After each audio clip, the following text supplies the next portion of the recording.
I have so many things stirring around in my spirit that I have to write to settle myself and find God's wisdom in the midst of chaos.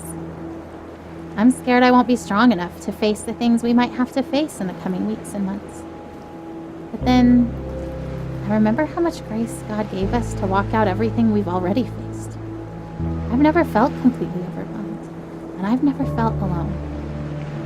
So no matter what comes next, and I truly cannot even begin to guess how this will go, I know we will be carried. I want to shout out, look what God is about to do. Watch how he delivers Joel. And at the same time, I want to roll up in a silent ball and wait it out with fear and trembling, so aware of all my doubt, but yet convinced that my doubt is insignificant compared to God's faithfulness.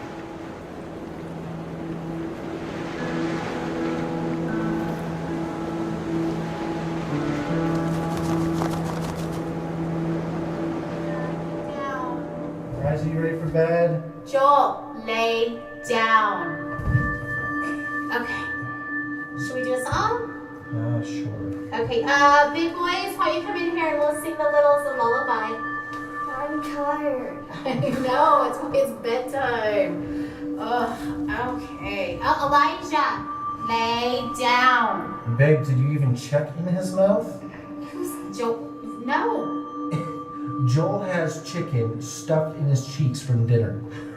Get it out, that is so disgusting. Been in there for the last 2 hours. Okay, hold on, I'm trying. Joel, ouch! Stop! Did he just bite you? Yeah, I think he just put too much in his mouth so he can't swallow. He was just saving it for later, babe. Like he needed a midnight snack. Hey, the little chipmunk.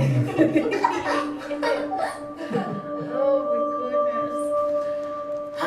Okay. The bigger version. A big version of a little chipmunk. Do you guys remember how he couldn't even eat any solids and because he couldn't swallow? Do you remember that from the surgery? How it hurt his ability to swallow, so we had to give him bottles? Yeah, I remember one time we had pizza, so he chewed it all up and then spat it out everywhere. It's so gross. It was. I remember that. That was So gross. But he just wanted to try things so bad. He wanted to taste them. And he wanted to be like you guys. Because you got to taste foods. He loved to eat, and I remember all I wanted was for him to be able to kind of eat like a normal kid and have normal things. I thought he'd never be able to swallow normal food. But then he did. And now it's everything. Everything. Like he eats pizza and pretzels and chicken. And fingers. He tried fingers. He's going to eat his dad's fingers.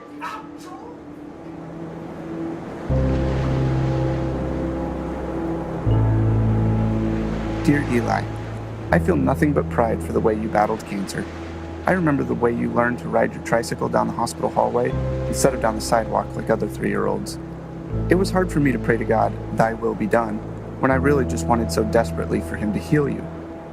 In the 4.5 years that you dealt with harsh treatments, only once did you ask why God let you get cancer. I hope he has been able to explain the why to you, as I have always believed that he knew how strong you were and wanted to use you in your situation to positively impact so many lives. I remember how you never let me go to bed without telling me that you loved me and how those were your very last words to me. You taught me what was truly important in life, son. Still now, years after you left Earth, People were impacted by your life and the lessons you taught us. Thousands of people from around the world read your blog and still feel such a strong connection to you, even though they never met you in person.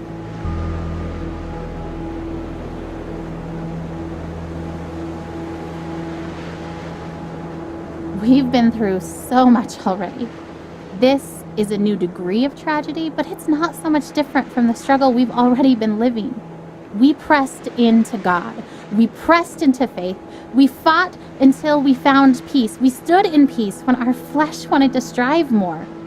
We stood in peace when it started to feel like laziness or foolishness or both. We waited for God to direct us specifically in prayer because all the directions we had initiated had not panned out.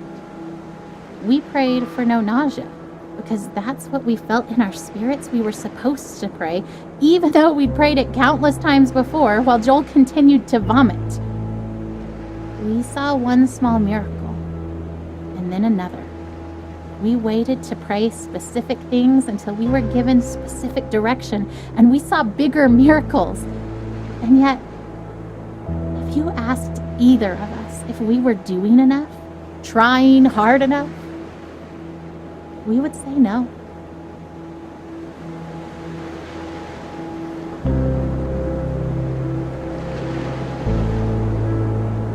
You would be happy to know that we continue to sell the Beat Cancer t-shirts that you love so much. We're still using them to raise awareness and funds for childhood cancer research and family and patient support programs. When you passed away, my greatest fear was that you would be forgotten. So many people still talk about you and how you changed their lives.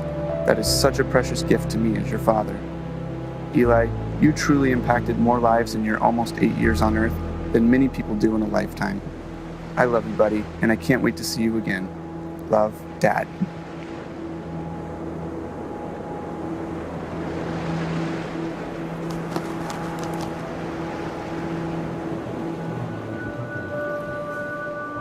So, how long will we be in California? I don't actually know. That's kind of why we're packing up everything, is because if the trial works really well, then maybe we'll stay in California for a really long time. Like, as long as it keeps helping Joel, then we want to stay and do the best we can for him and stay there where he's getting help. But if the medicine starts to not work, as soon as it's not helping him, I promise we'll come back home. Are we going to Disneyland? Yeah, of course. What do you think, Caleb? You okay with leaving for so long? I'm kind of excited, but I'm kind of not. I mean, I think it'll be fun, but I just don't like missing school. Oh, yeah. You're the only 8-year-old to ever. That's amazing. I hate to miss school, huh? But, like, why? Well, I just hate having all that homework that I have to do. Oh, you hate catching up from missing school. Your teachers are going to send me homework, and we'll just try to do a little bit of it every day, so it won't be that bad, but there'll still be fun stuff we can How do. many kids get to go on an adventure to California in the middle of school year? I'd say that's pretty cool. And we're going to be staying in the middle of San Francisco near Golden Gate Park, and there's a museum, and there's a botanic garden, and there's the Golden Gate Bridge, and water, and a prison, and I promise not to leave you in the prison. Alcatraz.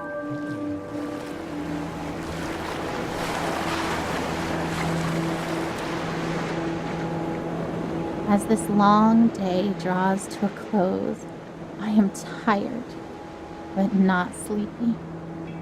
My face is puffy from crying. I have a dry throat and dry hands, a slight headache, and a desire to write down absolutely everything. I want to describe the feeling of being entirely empty and entirely resolute. I want to explore how I can be deeply sad and incredibly hopeful at the same time. I want to talk about holding Joel's hand, walking down the hall wanting to soak in the moment, to memorize the feeling of having his hand and mine, to let it matter, and then hating that my thoughts swing to, because what if I can't hold his hand one day?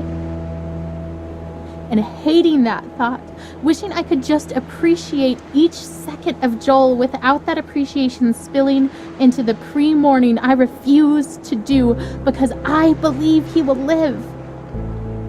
But instead of fighting the brief thoughts of mourning, choosing to fight instead that lie that says that those thoughts betray some doubt, some mistrust of God, when I know that those thoughts make me human, and that God knows I am human. He doesn't make Joel's victory dependent on me never feeling unsure.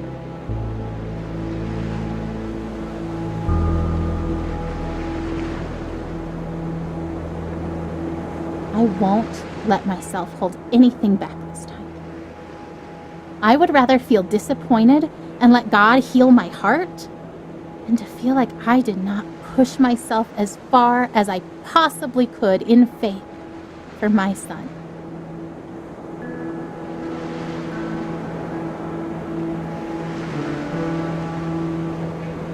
I remember the day I was diagnosed.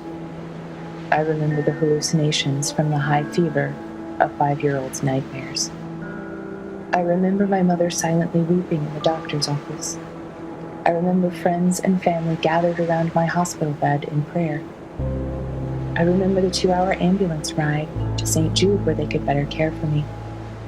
I remember the 2.5 years of weekly chemo treatments, the numerous lumbar punctures and bone marrow aspirates. I remember Doctors Bell, Dahl, and Kalwinsky, nurses Jean, Judy, and Dale, Miss Chris in social work, Darlene in travel, all part of the team that cared for me. I am a walking memorial to their successes. I remember the other patients I'd see each time I went to the hospital for chemo. I remember when some stopped coming. I knew what that meant. I remember the years of summer camp for children with cancer, children like me. I remember their laughter and the midnight talks of fears and joys, normal kid stuff. Some less so. I remember when some stopped coming. I knew what that meant. But I remember them. I am, and other survivors are, memorials to those who lost their fights.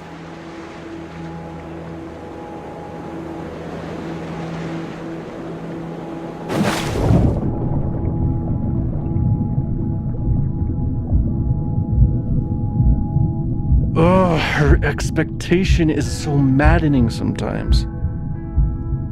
You know what she wrote on the eve of Joel's first surgery? The one back in January when we first found the tumor? I seriously feel like a kid on Christmas Eve. I'm pleading for God to spare his life, and I'm tempted to despair because self-inspection leads me to conclude I shouldn't expect much of anything.